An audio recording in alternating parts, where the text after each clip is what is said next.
ደስ ይደብብቁሽ ስልችት ነው ያለኝ። አንቺ ልጅ ባለትዳር መሆንሽን ትረሻዋለሽ መሰለኝ። ብቻ አላቅም ግን ወስኛለሁ።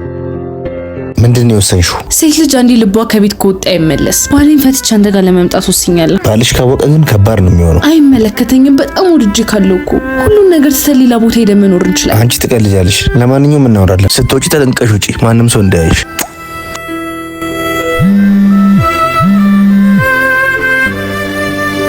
እናት በሰላም ነው ስልክ ማጣነሹ? ካንቺ አልፌ እኮ ህይወትሽን ማስጨነቋል። ምን አድርጊ ነው የምትለኝ? ለምንድን ነው የምትጨቀጭቀኝ? ስራ ቦታ ቶሎ እንደማይለቁኝ ስንቴ ነው ነገርኩህ? በቃ ይቅርታ እናቴ፣ አትናደጂ። ስትናደጂ እኮ ያምሻል። ለማንኛውም እቤት ስንገባ እንነጋገራለን። አይዞሽ ሙሽሪታ ይበልሽ ከፋ የኔ ፍቅር፣ እኔ እስከ ሰርጋችን ቀን ድረስ መታገስ አልችልም። ምን ነው የኔ ወድ? ከላይም ከታችም ያለችኝ እህቴ እሷ ነች። እናትና አባታችን ከሞቱ በኋላ እኔና እሷን ተረጋግተን ያደግን። አውቃለሁ፣ ብዙ ጊዜ እኮ ደጋግመሽ ነግረሽኛል። እንዴት ረሳዋለሁ? እንደዚህ ደጋግሜ እኮ የምነግርህ እንደዚህ የምትኮራባትን የአሁን ፍቅረኛ የወደፊት ደግሞ ሚስትህ እንደዚህ ጠንካራ ለመሆኗ ሚስጥሯን እኮ ማወቅ ስላለብን። አንቺም እኮ ከዛሬ ነገ አስተዋውቃቸዋለሁ እያልሽ በጉጉት ገደልሽ። ሄላውቴ አይገርምም? እያነሳንሽ መደወልሽ። ከማን ጋር እያነሳሽ? አስተዋውቅሻለሁ አልኩሽም። የት ነሽ?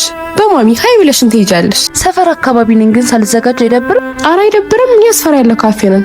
በቃ ቶሎ ነይ የኔ ፍቅር። ደስ አይልም? እሺ ያለችን እኮ ልትተዋወቀን እየመጣች ነው።